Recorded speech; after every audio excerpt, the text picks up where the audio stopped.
Good morning, ladies and gentlemen. Welcome back to the dawn of a new era in human relations and technology. I will be your MC for the day. My name is Matt Presti, president of the University of Science and Philosophy. Welcome, everyone. To start, I'm going to repeat my brief introductory presentation on the Russell's cosmology, basically just as a rundown for folks here that are new, haven't been exposed to the Russell teachings. These are some primers that'll help you to understand the basics that we're going to cover today, as many speakers will be touching on some of these basics. We're going to start with defining a new cosmology, encompassing a deeper understanding of the word God. The Russells, when they describe God, they did not describe God in an anthropomorphic sense. God is not a person, it is not a thing in existence, it's a concept. It's an idea. And that concept and idea can be covered by all these words. So I'm going to let you all read it on your own. Take it in. I'm going to return to zero for a moment and just give you a few moments to absorb this. All these words are synonymous in the Russell teachings.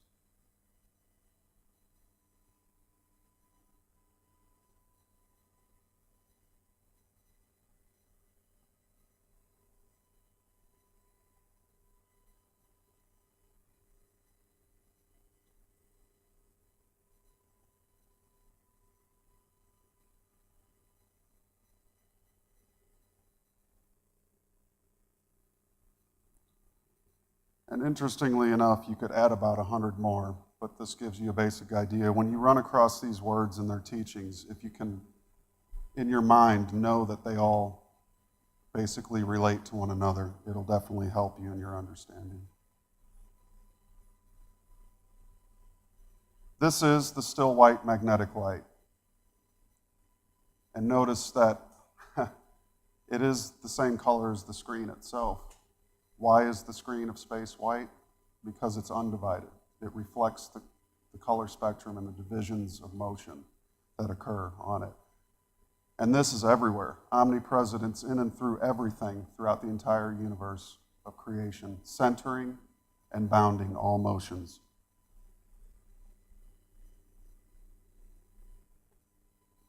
So when you take a picture of galaxies in space and you invert it, this helps you to understand how God is omnipresent, how consciousness is omnipresent, literally in and through everything. You cannot be separate of it if you tried. And the more that man separates himself from this pure ideal, the more he suffers.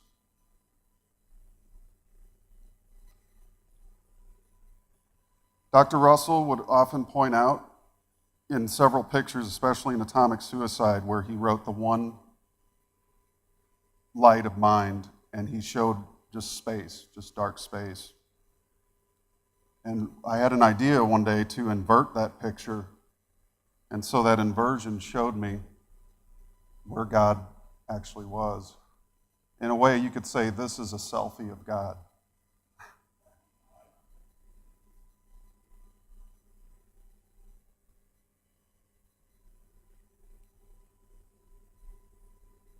So two kinds of light in the Russell teachings: the still white magnetic capital L light of universal omnipresent mind, which was reflected on the first slide of all the synonyms that mean the same thing. And the second, the divided lowercase lights of motion, the color spectrum, the heartbeat of the universe, sound, division, the grand illusion, or as it's always been called, Maya. The etymology of the words science and philosophy. Science means, from the Latin scio, to know, not sense. It's interesting that our current scientific paradigm relies so heavily on sensing when the actual meaning of the word means to know. You cannot know anything with the senses. Philosophy equals philo, meaning the love of, Sophie, wisdom. Wisdom is the ability to use knowledge. It's timeless. And thinking, which is sensing versus knowing, which is idea. As you can see, the central axis line, the equator of man.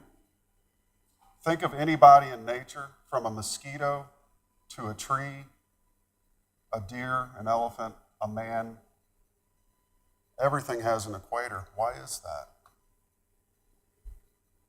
Knowing is magnetic, it's stillness. Knowing is vertical, 90 degrees to motion. I covered this a little bit yesterday, but I'll go a little bit more into it. Why is it 90 degrees? So you think of the cubic wave field model and the three inertial planes of the cube. In the center of that cube is a point, which is the 9th point, and you have your 8 corners. That center of the cube is where the knowing is. That is the location of the Creator's mind, and it's omnipresent. It is also the cathode plane. It is also the plane of zero curvature on a cube. So all equators, in one sense, are planes of cubes of zero curvature. So you can picture how cubes are omnipresent as well. Cubes don't move in the Russell science. They are everywhere they need to be so that motion can create the illusion of forward progression in time. So that 90 degrees, again, if you think of your knowing mind, and the reason they say vertical thinkers are geniuses is because they come at life from here. This is the sensing mind. It's the horizontal thinking. So if you're trying to define reality while you're in motion, you're sensing your way to an answer. It's going to take you 1,000,000 years to get there. But if you can turn that 90 degrees and see it for what it is, you stand behind the motion. Vertical thinkers cause horizontal thinking. They don't think from the horizontal plane. They know what they want to do, and they make it happen. Russell says it over and over again, not using these words, but he says in so many ways that we are the Creator to the degree that we know we are. He could sleep 2 hours a night and recharge. How is that possible? Because he was so aware of the light, he could recharge in only 2 hours, where it takes the average man 8. And that's how he got so much done and lived 5 lifetimes in one. Thinking is electric, motion, waves. Thinking is horizontal, which is 90 degrees to stillness. Again, the wave motion is the interchange between the two polarities, two halves of the brain, the two hemispheres. Thinking is action, reaction, light, and bodies in motion. You cannot think how to know. You cannot act how to think, but you can know how to think and act. We're going to cover a couple of housekeeping items, and we'll move on to our first presenter. Please mute your electronic devices. As I said yesterday, anyone whose phone rings has to buy the first round after the conference for everyone. So make sure you're muted. Breaks today are 10:45 to 11 and 2:45 to 3. We'll have lunch from noon to 1:30. And as far as questions and answers, please hold your questions and answers unless the speaker wants to involve the audience till the end of the presentation. And we also have mic runners. So before you ask your question, wait for the mic runner to get the mic to you so that your question can be on the video, which will go up on YouTube at a later date. That way people won't wonder what the question was who are watching videos who couldn't attend.